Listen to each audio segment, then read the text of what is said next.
Hello and welcome to the MOOC ICT Skills in Education. Today we are going to deal with the topic Teachers in the Digital Era.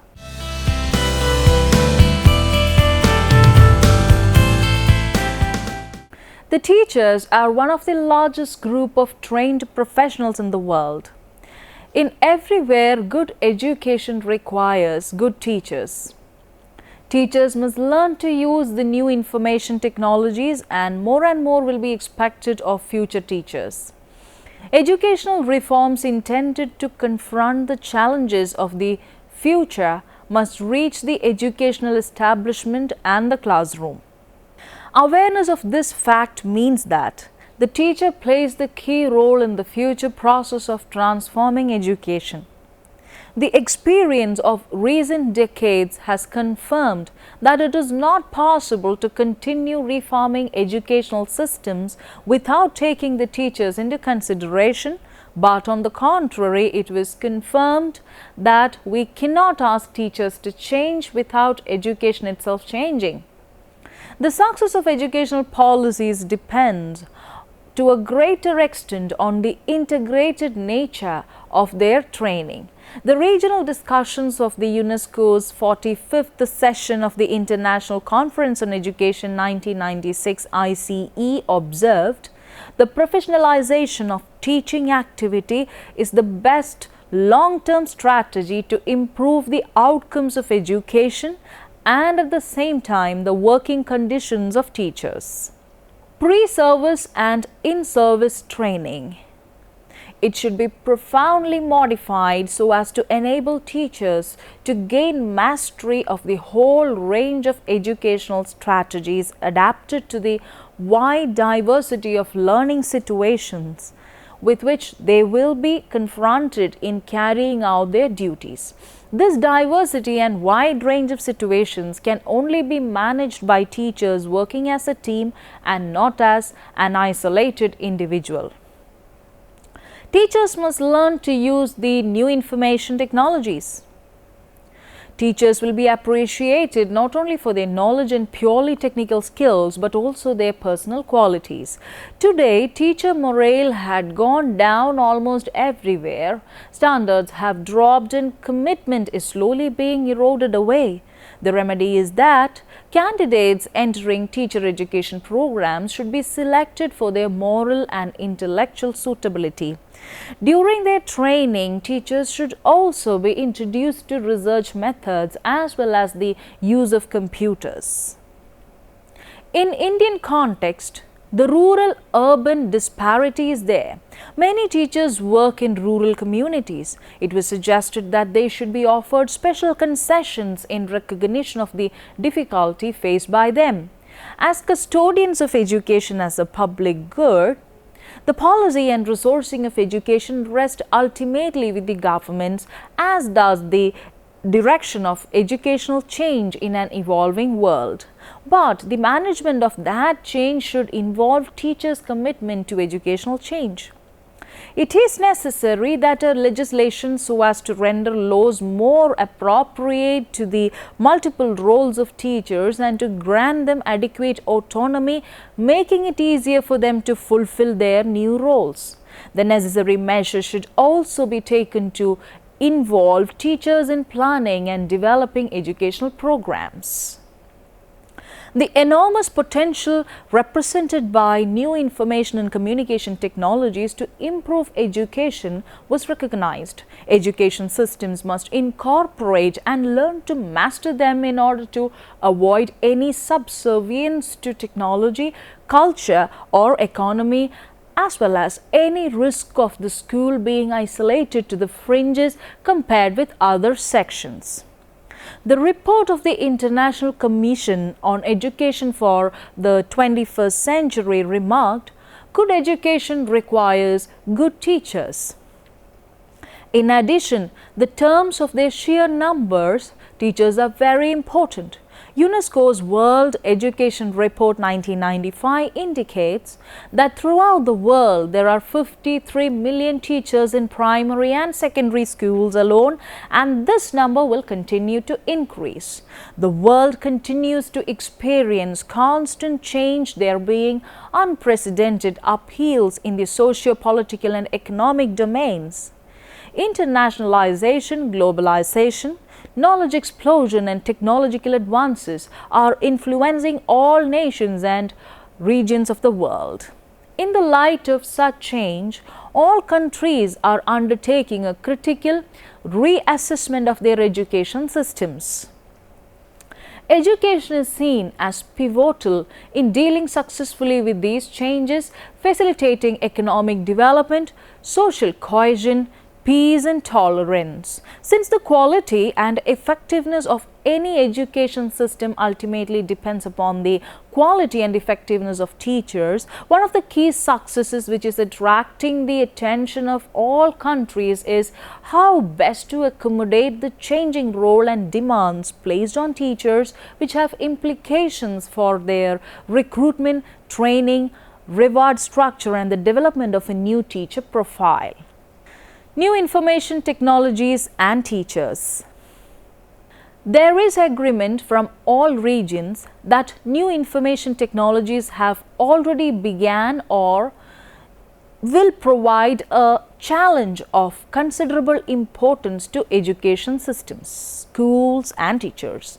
It is important to identify aspects of this challenge in terms of the impact already felt so that those who have not yet confronted this question may maximize the benefits and minimize the burdens.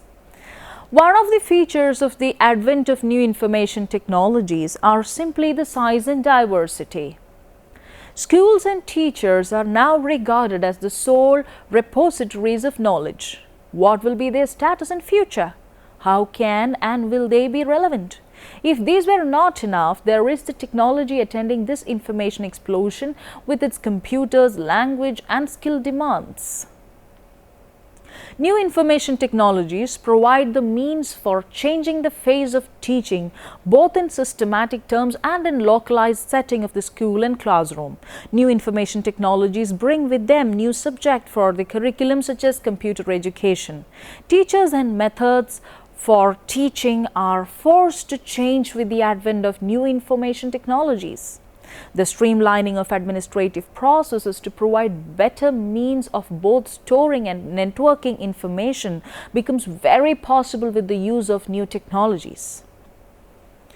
A very appealing application of new information technology in education is their application to distance education.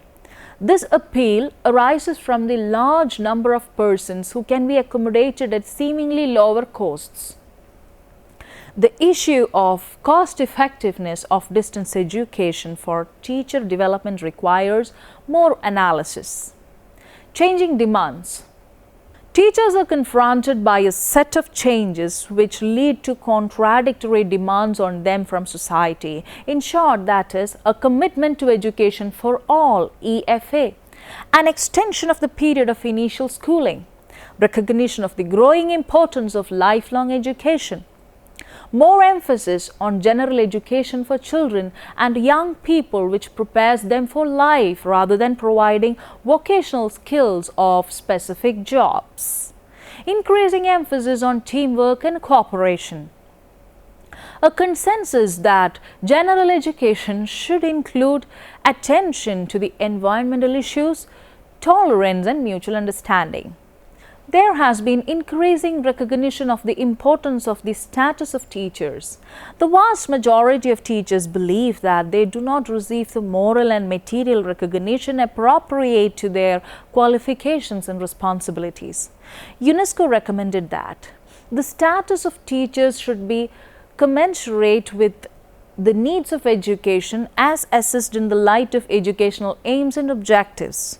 It should be recognized that the proper status of teachers and due public regard for profession of teaching are of the major importance for the full realization of these aims and objectives. Digital native learners versus digital immigrant teachers. With today's classrooms full of digital natives, teachers are considering how to incorporate technology and new methodology into their classrooms. Our students have changed radically. Today's students are no longer the people our educational system was designed to teach.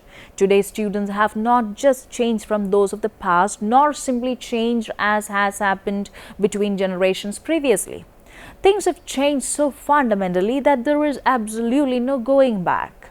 Today's students represent the first generation who grow up with this new technology. They have spent their entire life surrounded by technology and using computers, video games, digital music players, video cams, cell phones, and all the other toys and tools of the digital age. Are the digital immigrant teachers prepared to teach a student with such profile? As an digital immigrant teacher, what is there for me to do? How can a digital immigrant teacher update it and put up with all these constant changes? There are some of the most common questions teachers ask themselves when they reflect about their performance along with the use of technology in the classroom. What should we call these new students of today? The most useful designation it is found for them is digital natives. Our students today are all native speakers of the digital language of computers, video games, and the internet. Those of us who were born into the digital world but have at some later point in our lives become fascinated by and adopted many of most aspects of the new technology are and always will be compared to them, digital immigrants. As digital immigrants, we find rather difficult to read e-books. We feel the need to print out almost any important document. Sometimes we even phone a colleague to check if he receives the mail. But this is not just a joke. It's very serious because the single biggest problem faced by education today is that our digital immigrant instructors who speak an outdated language, that of the pre-digital age, are struggling to teach a population that speaks an entirely new language. Digital immigrants have lots of wrong assumptions because they did not practice any of these skills during their formative years.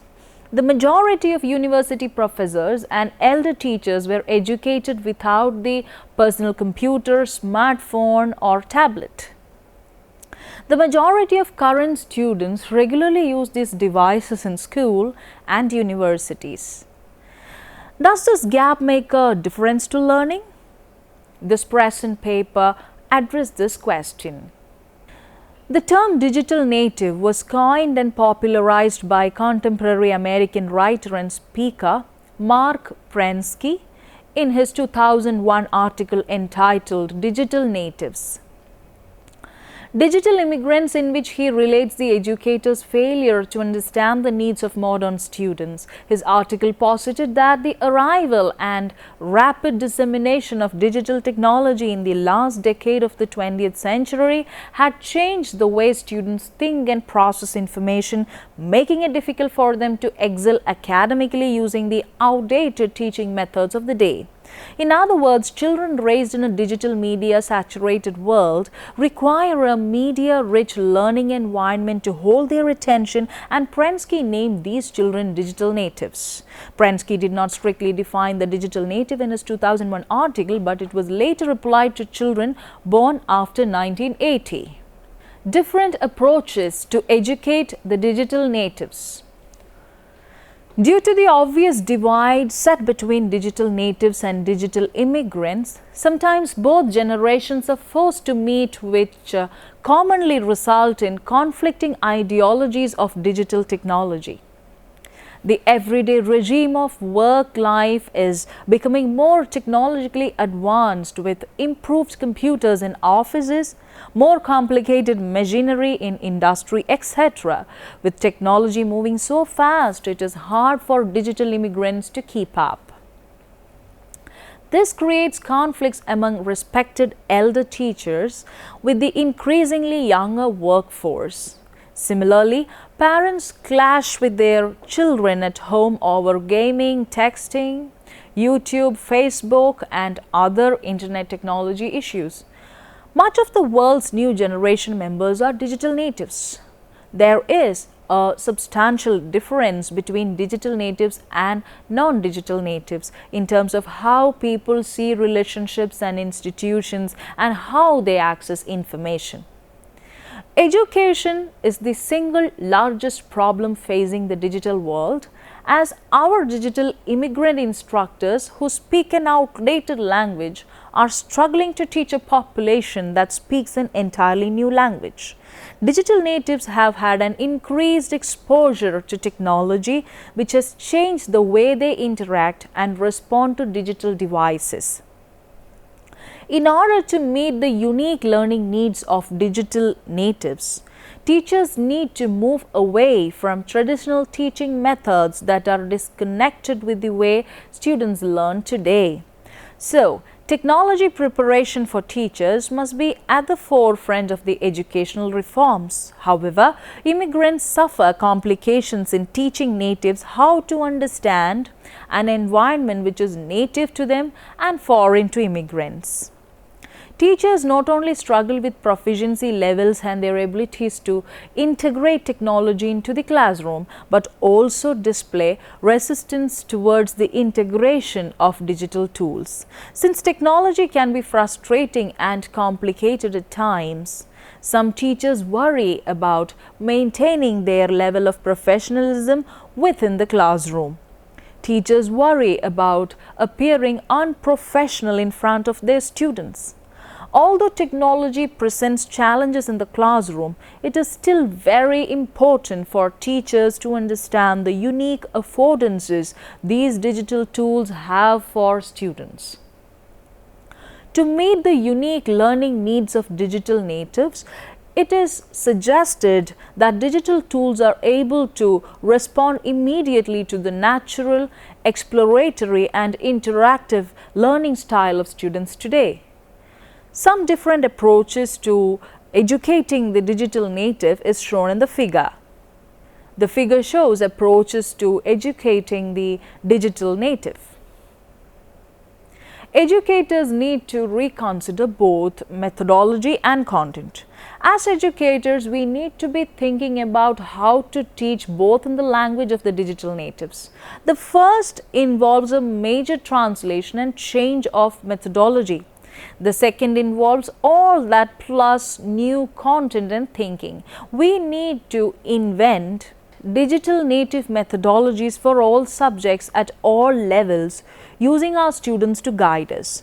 The process has already begun, and this is a great challenge worth trying. After all, if we want to continue keeping our profession and be liked in the sense of the way we teach, we must embrace this migration and learn new ways. Here are some basic guidelines on how to approach teaching the digital native. Explaining objectives clearly, student-centered learning, problem-based learning, project-based learning, inquiry-based learning, active learning, asking the open-ended questions, constructivism and co-constructing, learning by doing, allowing students to find and follow their passion, allowing time for questions and sharing their thoughts and opinions, creating presentations in text and multimedia, giving students guidance, delivering material in context, creating rigor, practice through games, and so on. Digital natives' implications for education. The complex changes that are taking place in the student body have an age-related component that is most obvious with the newest waves of technology. Prominent amongst these are the uses made of social networking sites such as Facebook, uploading and manipulation of multimedia, example YouTube, and the use of handheld devices to access the mobile internet. The gap between students and their teachers is not fixed. In many ways, the relationship is determined by requirements teachers place upon their students to make use of new technologies and the way teachers integrate new technologies in their courses. There is little chance that students enter university with demands for new technologies that teachers and universities cannot meet. Students generally report that they prefer moderate use of ICT in their courses. Universities should be confident in the provision of what might seem to be basic services. Students appreciate and make use of the foundational infrastructure for learning, even where there is often criticisms as being an out-of-date and unimaginative use of new technology. Virtual learning environments are used widely and seem to be well regarded. The provision by university libraries of online services, including the provision of online e-journals and e-books, are also positively received. Students do not naturally make extensive use of many of the most discussed new technologies such as blogs, wikis, and 3D virtual worlds. Students who are required to use these technologies in their courses are likely to reject them and allow low use, and does not imply that they are inappropriate for educational use.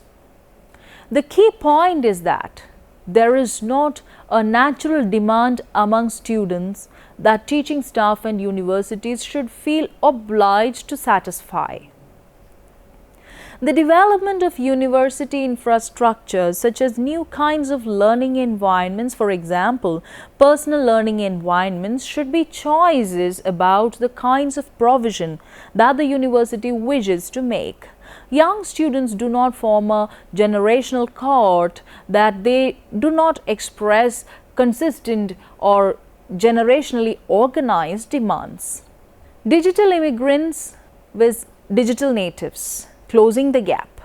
There is a term for people who were born before the digital age but now live in the digital age. Rightly so, they are referred to as digital immigrants. We may know them more commonly as seniors, grandparents, senior management, seasoned teachers, and anyone else of that generation. The label attached to those born during or after the digital age are the digital natives. They have always lived in a world of digital technologies. We think of them as the expert kids with programming, the ones always attached to a cell phone or other device, and the ones who are younger by definition.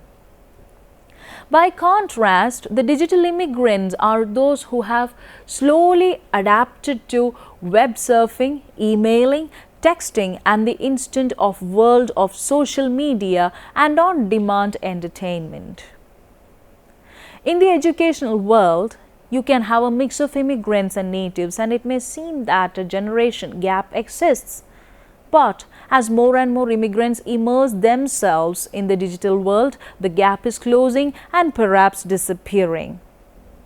For teachers, it means developing lessons based on building horizontal solutions. There are many ways to come to a conclusion, and with access to so many means, embracing all the technology available only leads to broader understanding of the problem.